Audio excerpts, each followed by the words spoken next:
আজকে রান্না করছি বিফ তেহারি। তো আমি এখানে মাংসটা আগেই ম্যারিনেট করে রেখেছি, আর এখানে পেঁয়াজটা দিয়ে দিয়েছি সরিষার তেলের মধ্যে। এখন দিব কিছু কাঁচামরিচ। গরুর মাংসটা ম্যারিনেট করার জন্য কী কী ইউজ করেছি সেটা বলিনি এই ফাঁকে। এখানে আমি ইউজ করলাম হলো গরম মশলার গুঁড়া, আদা রসুন পেস্ট, তারপর মরিচের গুঁড়া, ধনিয়ার গুঁড়া, জিরার গুঁড়া, আর হলো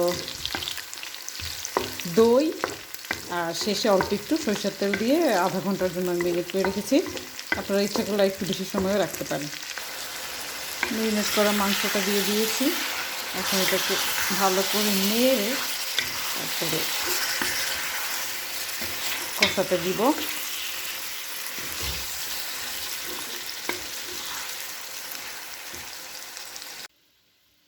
মাংসটা কষিয়ে তারপরে যেরকম সিদ্ধ হওয়ার পর উঠিয়ে নিয়েছি।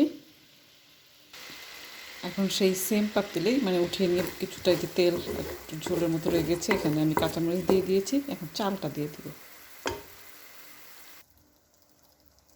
চাল দিলাম আর লবণ দিলাম। মাংসের সাথে মাংসের লবণটা আমি দিয়ে ফেলছিলাম। এখন একটুখানি ভেজে নিব।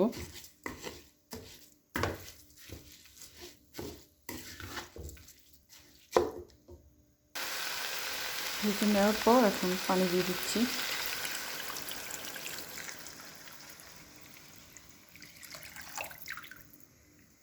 আর এরকম রান্নার সময় আমি কখনো পানি মেপে দিই না, আমার একটা আন্দাজ আছে, সেভাবেই হয়ে যায়।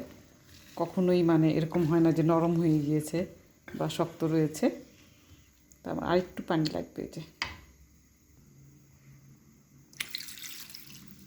এবার দেখে নিই আমি। ঠিক আছে। এখন পানিটা মানে বলক আসা পর্যন্ত ওয়েট করব, তারপরে মাংসটা দেব।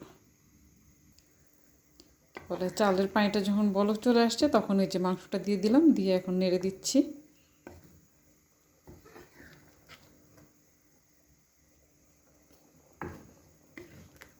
এখন লাস্ট যেটা করতে হবে, এতটুকু করে দিয়ে মানে এটা চুলার আগুনটা আমি রেখে দিয়েছি।